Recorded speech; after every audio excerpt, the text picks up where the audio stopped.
think two factors have entered North Carolina. One is incredible Clinton fatigue with the emails, with the Clinton Foundation, and it's like we're living back in the 90s again. And I think people are finally realizing in North Carolina, we don't need the 90s returned back to North Carolina and have all this Clinton fatigue. And the other thing that is happening is the Obamacare premiums are hitting very hard. And my opponent, Roy Cooper, was a very strong proponent of Obamacare, refused to join in a lawsuit against it.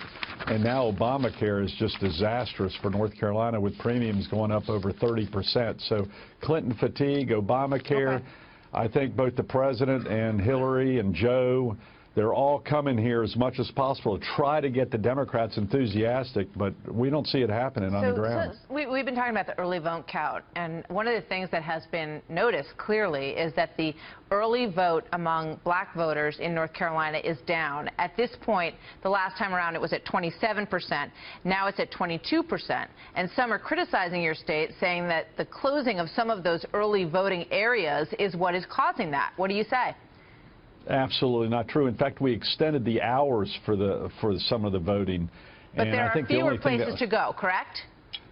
Fewer places to go, but extended hours, so second and third shift workers can actually vote.